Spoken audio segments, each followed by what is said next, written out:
What will we do without the Radisson Hotel or the Star Plaza? Well, the theater may stay, but what impact will this have on our region? Stay with us and find out next on Lakeshore Focus. Programming is supported by NIPSCO. Today's young minds are constantly reimagining what our world will be like tomorrow. That's why NIPSCO is upgrading its infrastructure now, so we're ready for whatever comes next. More information at nipsco.com/future.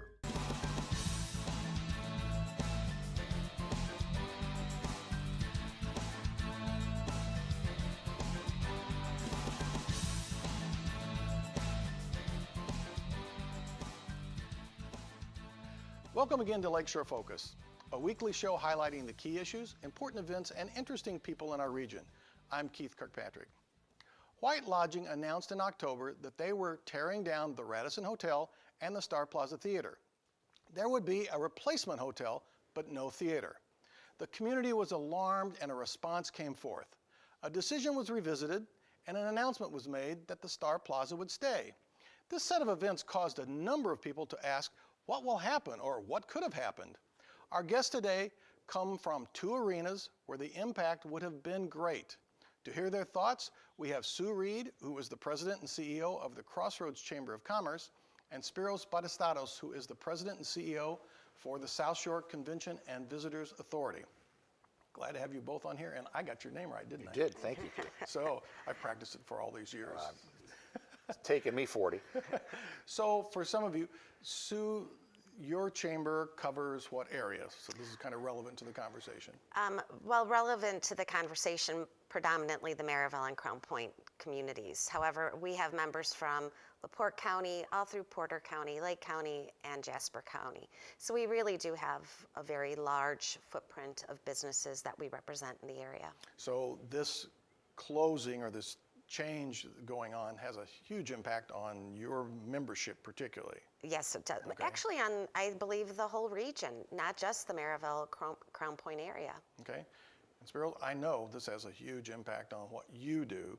So explain maybe to our viewers a little bit how this affects your stakeholders. Well, we've been expressing our desire to have the destination be shaped more by the public sector and have our local governments and mayors and leaders shaping what we look like and not just be shaped exclusively by the private sector.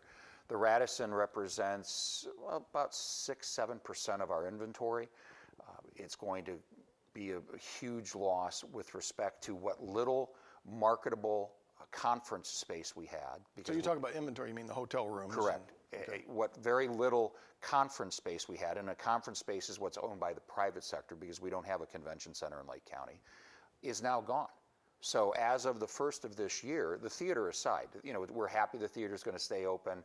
It's a good quality of life amenity for us. But the business that we're worried about, the very small meetings that we still had, they're gone starting January 1. I don't think people really realize this is really our only gathering spot that has multifaceted uses, right? Is that kind of the differentiation? Well, it's able to host, small breakout sessions, a great ballroom. That's what differentiates it from other spaces that perhaps people do think are convention centers. We have an arena and we have a civic center in the north part of the county. We don't have any convention center in Lake County, and we've been saying, look, we need this.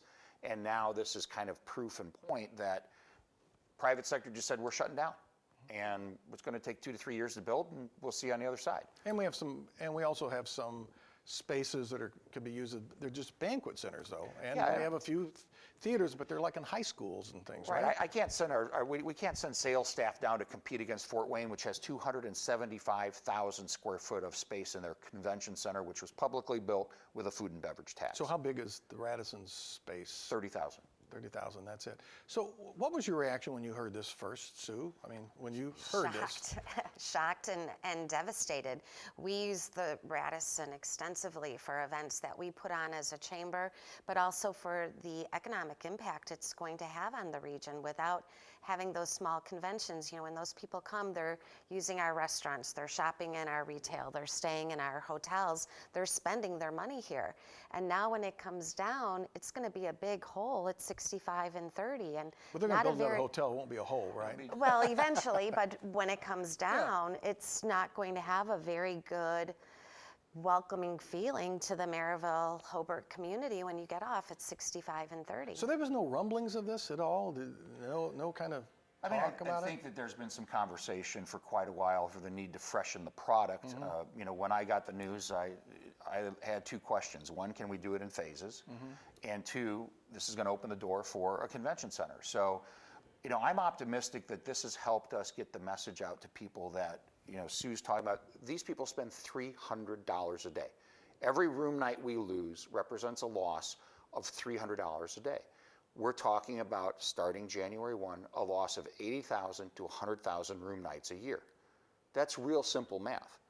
And then that doesn't even take into account the business we've lost starting 15 years ago when we're not doing Indiana cities and towns, Indiana counties, Indiana realtors, Indiana bankers, Barclay Marine. I mean, I could go down the list of stuff that we're simply too small, and we haven't been competitive for 15 years. And people don't know that we probably have those things coming here. But one of the things that really struck me when I heard you talk about this a couple weeks ago was when you said, and you realize, and I know we've changed now about the theater closing, but you're like, when this theater closes, then you're going to see this restaurant disappear, then this restaurant, then this restaurant. It's just going to be this chain reaction.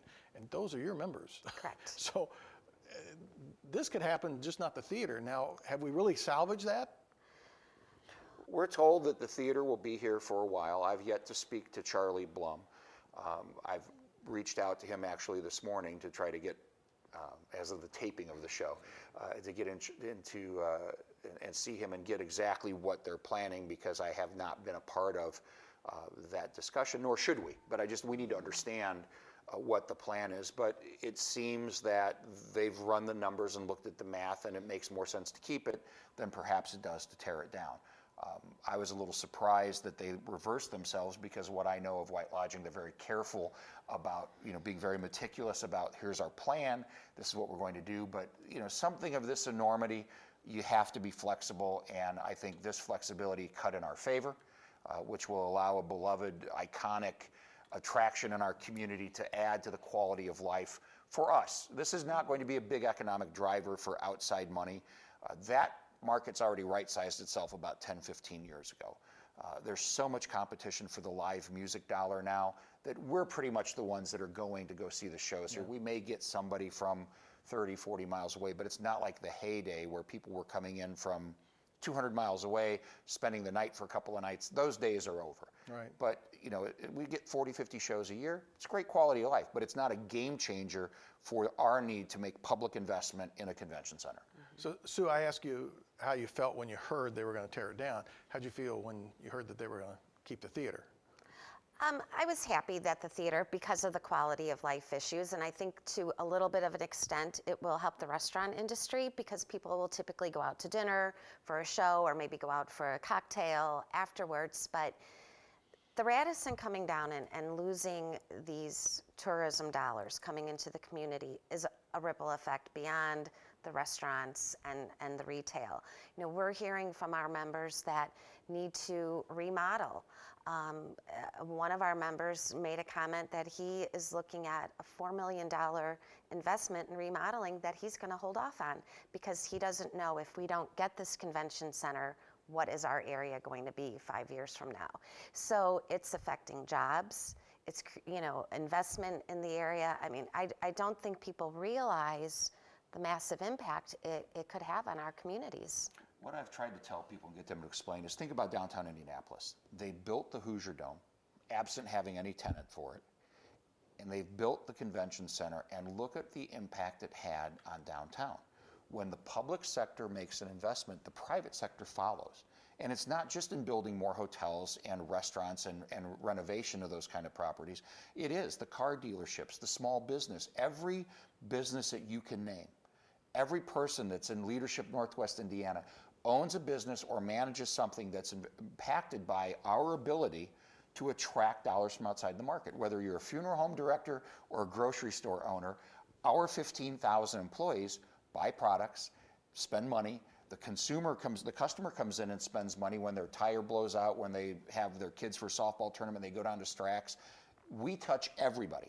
And that's the part of the communication that we keep hammering home is, just because you own a flower shop doesn't mean that you aren't tied to the hospitality industry. Well, that's why I wanted to do this show, because I wanted viewers and anybody who watches this at any point to get this understanding of the impact, because again, you hear things like, well, this plant is closing down and we're losing 60, 70 jobs. I don't think people get that total impact. It's not just 60, 70 jobs. It's a whole lot that goes with it. But when you see a hotel going and you say, well, then the restaurants die and then people don't shop, and people get it. Right. But this could happen in any community with any major employer, right? Or major facility of some sort. That's why the municipalities have to take direction in creating their own inventory. Look at Crown Point. Dave Uran's done a magical job at that athletic complex and getting people there. And it's had a profound impact on Sue's members in the Crown Point area, where those monies then leave the sports complex and go into downtown and go shopping, and it hits the economy. But Dave took the leadership to create that investment. Yeah, it's got some private sector partners, it's got some donor dollars in it, but David's idea was, we're gonna build a sports complex and we're gonna take hold of our future. Look at downtown Valpo. John Costas, the same thing. That downtown is gorgeous, but the public sector did its job. It created some of the attractions, it created some of the events, and look what happens to the private sector. You've got restaurateurs lined up and down those streets. It's a walkable, livable, dynamic community, but that's because the city made its investment. So what's interesting is thinking about another giant facility, the mall. That mall's been there for a long time, and there's been, every once in a while you'll hear, that mall's not doing well, or the mall's going to close, and then all of a sudden they revitalize it and so forth. But there's a realistic, will malls, they've disappeared around the country, will our mall disappear, and what are we doing to think about how do you replace that or do something different? I mean, does that conversation ever come up around the leadership of businesses in Maryville with you, Sue? It does, and I think the mall is really proactive in trying to stay relevant with the people that are shopping at the mall. There's a new restaurant coming in that has 4 or 5 locations in the Chicago market, Pork Chop, going to be opening right across from Cooper's Hawk. They've done a good job in bringing retailers in. So I hope that we don't lose, that But you guys shopping are staying on experience. top of it. It sounds like you're trying to work with them. Yes. To keep that vital.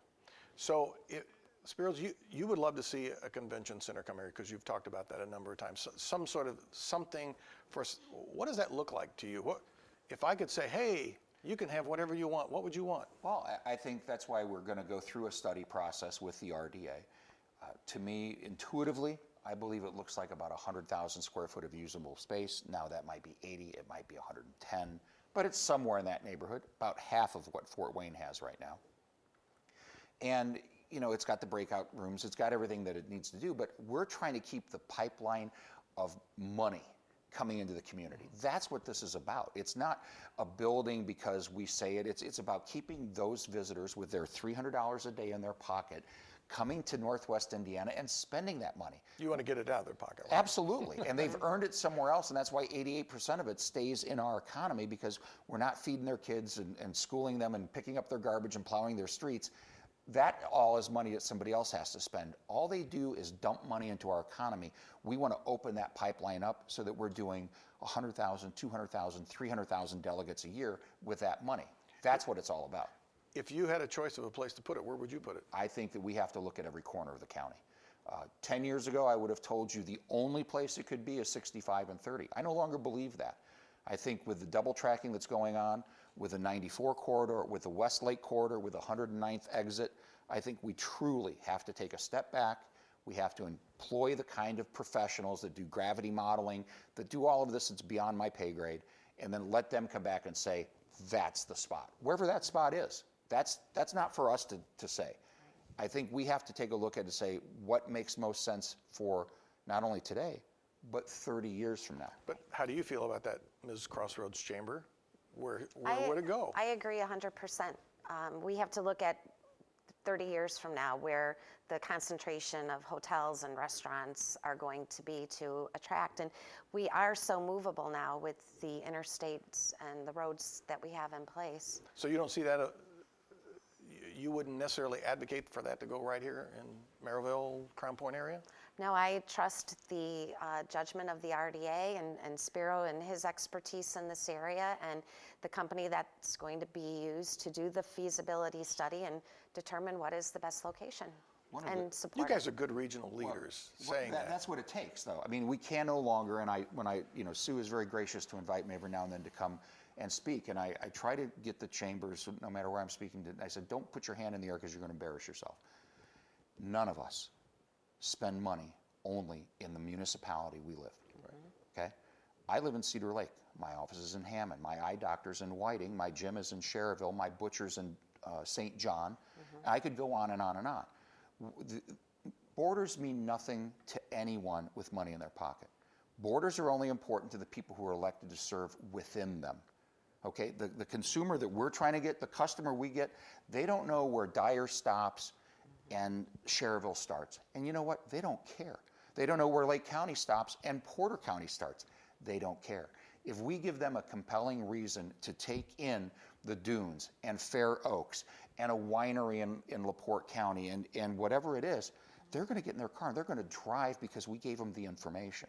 So, if we get sucked into the zip code wars that we went through with proposed minor league sports complex, with a Bears stadium, with the last time we visited this issue, if we allow elected officials to say, if it's not in my city, I won't support it, then we're going to fail again.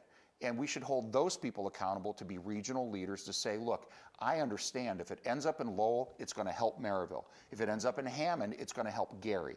If it ends up in Gary, it's going to help Cedar Lake. Because our cars don't die at our city or town border. Despite the fact that sometimes people act like it, right? Yes, but that is becoming, and I think you're seeing it, that's a very passé way of thinking. We have true regional leaders like Brian Snedecor, Dave Uran, guys who get it, who really understand, look, if Maryville's doing well, and we've got 10,000 people for a convention, I'm going to see them in downtown Crown Point. That is definitely a change that I've seen over the past 20 years for the good for this region. But let's go back again, because that's a good proposal. But that's going to take some time. First of all, that hotel is going to come down, and it's going to take some time to rebuild, and a decision to build a convention center or something like that will take some time, and then it'll take time to build it. What do we do in the meantime? Because we're gonna have a hole, not a literal hole, right? But we will have a hole. How are we going to fill that hole? How are you going to fill that hole? That's a very good question. Let me answer that in part, and because we're working together with all of our chambers. We're doubling down on motor coach. I mean, our business without getting very complex here in your show. There's conventions and meetings. There's corporate transient. There's motor coach. There's sports. There's youth. So this is just one area right now that we're going to be at a deficit, okay? We're not going to have conventions and meetings for the next 2.5 years. But we do very, very well in amateur sports. It's what got us through the Great Recession. We're doubling down on motor coach. While motor coach itself nationally is shrinking a bit, we have exceptional product for that. What do you mean by motor coach? It's primarily senior citizens on motor coaches going for preformed group travel. Okay. You look at the Shrine of Christ Passion. You look at a number of other activities. Okay. We are well poised to start increasing that share. I mentioned sports got us through the dark time. Student travel is a growing and emerging, market for us. So we have other markets to pursue, but none of them are as lucrative. They don't spend as much as that convention delegate who spends $300 a day.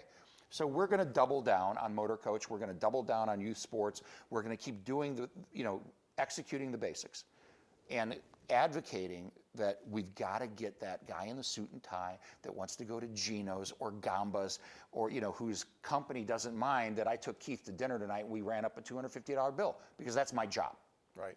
So what do you say, Sue, to the people who are nervous about this? Because Spiro says, hey, this is what we got to do.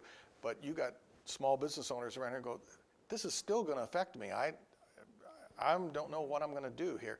What do you do to kind of reassure them or help them strategize? Help them strategize from the chamber's perspective, have more programs and events and ways for them to promote themselves to the consumers that we have, work with the CVA so that if we know a motor coach is coming in to the town, maybe we put together a coupon book to drive people into their businesses. So we'll be working with them and being proactive and how to get people in. Do you see anybody affect, besides restaurants, do you see anybody who's like, that sector I'm kind of worried about a little bit? Is there a specific group of Well, people? the small retail shops in Crown Point, you know, down at the basement of the courthouse, although now we have the Dillinger Museum. And Noka restaurant. And Noka, which is great. So, you know, but it's those small, really independent businesses that, you know, we worry about. We've proved to the business owners of this community with events like girls softball, where we brought them in on a Monday night, convinced the restaurants to open up on the square, and literally bar owners were jumping over their bars to hug Dave, myself, and Sue as we were going through because we gave them a 5th Friday night that month. That's what our business is about, Keith. Our business is about pure bottom line profit to yours. Why did they change their mind about the theater, as far as you know? I think that once you put pen to paper and take a look at a number of things, the theater was profitable. I think we read that from not only Charlie and Bruce. It was there, it's paid off, it's been there for a while. So you have a very traditional, successful, great mix of music. I think that when you start looking at the land footprint, perhaps and that's why I said earlier I was a little surprised, but when you start to understand the scope of the project, I think people are rethinking, going, man, maybe it would make more sense for us to leave that there for whatever the foreseeable future is. I heard there was a bit of an outpouring of people saying, hey, we're going to miss this, and did you hear that kind of thing? Yes, we did. And I know there was concern from the symphony, finding space that would work for them and their, you know, season ticket holders and those that enjoy attending the symphony. So the White family got some sort of response. We're down to kind of probably our last minute here. What's the lesson we take away from this for our region for the future? I think the lesson that we're trying to, I mean, I can only speak for me, I think maybe both of us, but I think the lesson is we've got to take control of what our destination looks like. We cannot be left in the hands of a single business owner, which is where we are today. All due respect, a great business owner, great friends of our industries and great supporter, but we have to take charge of what the destiny of our destination is going to look like. What do you think that lesson is to the rest of our communities around here? Hey, wake up. Wake up. We can't be comfortable. You have to keep looking forward and growing your community to keep it relevant and attractive. I appreciate both of you being on here and the advocacy you both take for this. I think that we're going to get through this with your leadership, and it'll be great. So thanks for being here. Keith, thank you very much. Keith. All right.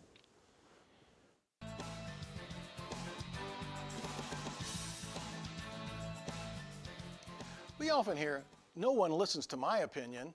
My voice doesn't count. They're going to do whatever they want anyway. Not always true. Today's show was a great example of the power a response can have. When the decision was announced to eliminate the Star Plaza Theatre, there was an outpouring of thoughts, feelings, and suggestions. Based on that response, a previous decision was reversed. Someone listened to opinions, voices counted, and they changed their minds. When something like this happens, I think there are some lessons to learn about effective responses. Decisions are made every day by boards, elected officials, councils, supervisors, business owners, and leaders who wield power. They make a change, and it is not seen as favorable to a small or even large group of people. Today, it seems like the typical responses are driven by anger and fear. People shout, cry, demand, attack, threaten, or retreat. What if we tried something different? How about telling stories about the impact the change has had or may have on lives? Share memories about what was good before the proposed change was made. Talk about the vacuum being left by the loss of opportunity. Convey feelings of sadness and fondness. Appreciate what has been done and who did it. Look for the good of the past. When these approaches are taken, the heart may be touched. There could be a warmer reaction, and maybe minds will change. I know this sounds a little touchy-feely or, oh, let's play nice and everything will turn out better. Folks, I'm quite sure that many of the angst-driven, confrontational, negative approaches have not worked. They have pushed people farther apart and made them dig in their heels. Most of us probably had a mom who told us, you can attract more bees with honey than vinegar. I know that works. It sometimes takes more effort, but can have a multitude of positive outcomes. The next time you hear yourself saying, I'm not going to say or do anything because it won't make a difference, consider the power the response may have. As always, I want to hear from you. We welcome your comments and thoughts about the content of this program. I particularly would like to know what you would like to hear from our guests today. You can email us at focus@lakeshorepublicmedia.org or reach us on our website. If you have an idea for a topic or a specific guest for Lakeshore Focus, send that suggestion to me. We are always looking for interesting content. Join us next week for another Lakeshore Focus. Until then, I'm Keith Kirkpatrick saying, make a positive difference in our world today. Programming is supported by NIPSCO. Today's young minds are constantly reimagining what our world will be like tomorrow. That's why NIPSCO is upgrading its infrastructure now, so we're ready for whatever comes next. More information at nipsco.com/future.